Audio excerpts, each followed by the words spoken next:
ഉരുൾപൊട്ടൽ പ്രദേശങ്ങളിൽ നടത്തിയ ജനകീയ തിരച്ചിലിൽ 3 മൃതദേഹാവശിഷ്ടങ്ങൾ കണ്ടെത്തി. പരുപ്പൻപാറ പുഴയുടെ ഭാഗത്തു നിന്നാണ് ശരീരാവശിഷ്ടം ലഭിച്ചത്.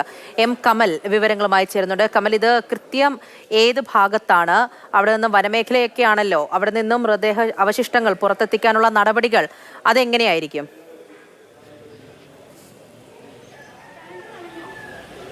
പൂജ, ഈ പരപ്പൻപാറ ഊര് എന്ന് പറയുന്നത് മീൻമുട്ടി വെള്ളച്ചാട്ടത്തിന് താഴെ നിന്ന്, അതായത് വയനാട് ഭാഗത്തു നിന്ന് വലിയ കൊക്കയിലേക്ക് ഇറങ്ങി താഴേക്ക് ഇറങ്ങി വീണ്ടും കുറെ നടന്നു പോയാൽ എത്തുന്ന ഒരു സ്ഥലമാണ് ഈ പരപ്പൻപാറയിലെ ആദിവാസികളുടെ സങ്കേതം.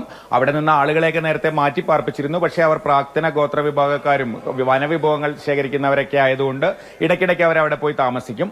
ആ വീടുകൾക്ക്, ആ സങ്കേതത്തിലെ വീടുകൾക്ക് സമീപത്തു നിന്നാണ് ഇന്ന് 3 മൃതദേഹാവശിഷ്ടങ്ങൾ കിട്ടിയത്. റിപ്പണിലെ സന്നദ്ധ പ്രവർത്തകനായ നൌഫലും സംഘവുമാണ് ആദ്യത്തെ 2 അവശിഷ്ടങ്ങൾ കണ്ടെടുത്തത്. മലപ്പുറം ഭാഗത്ത് നിന്ന് തെരച്ചിലിനെത്തിയ സന്നദ്ധ പ്രവർത്തകർ ഒരു മൃതദേഹാവശിഷ്ടം കൂടി കണ്ടെടുത്തു. അല്പസമയം മുമ്പ് അവരെ ബന്ധപ്പെട്ടപ്പോഴും ഈ അവശിഷ്ടങ്ങൾ പൊതിഞ്ഞ് വെച്ചിരിക്കുകയാണ് ശരീരഭാഗങ്ങൾ.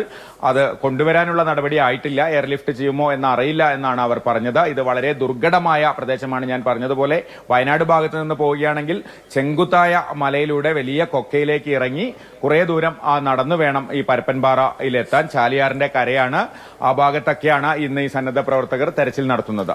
തീർച്ചയായിട്ടും ഇന്നത്തെ തെരച്ചിലാണ് ശരീരഭാഗം കണ്ടെത്തിയത്. ദുർഘടമായ പ്രദേശമാണ്. അവിടെ നിന്നും ഈ ശരീരാവശിഷ്ടങ്ങളൊക്കെ എങ്ങനെ പുറത്തെത്തിക്കും, എയർലിഫ്റ്റ് ചെയ്യുമോ ഇല്ലയോ എന്നതുൾപ്പെടെയുള്ള നടപടികളും ഇനിയും ഉണ്ടാകേണ്ടതായിട്ടുണ്ട്. അതിനെക്കുറിച്ചുള്ള സൂചനകൾ ഇപ്പോൾ ലഭ്യമായിട്ടില്ല. എന്തായാലും ഇന്നത്തെ തെരച്ചിലാണ് ശരീരാവശിഷ്ടങ്ങൾ കണ്ടെത്തിയത്.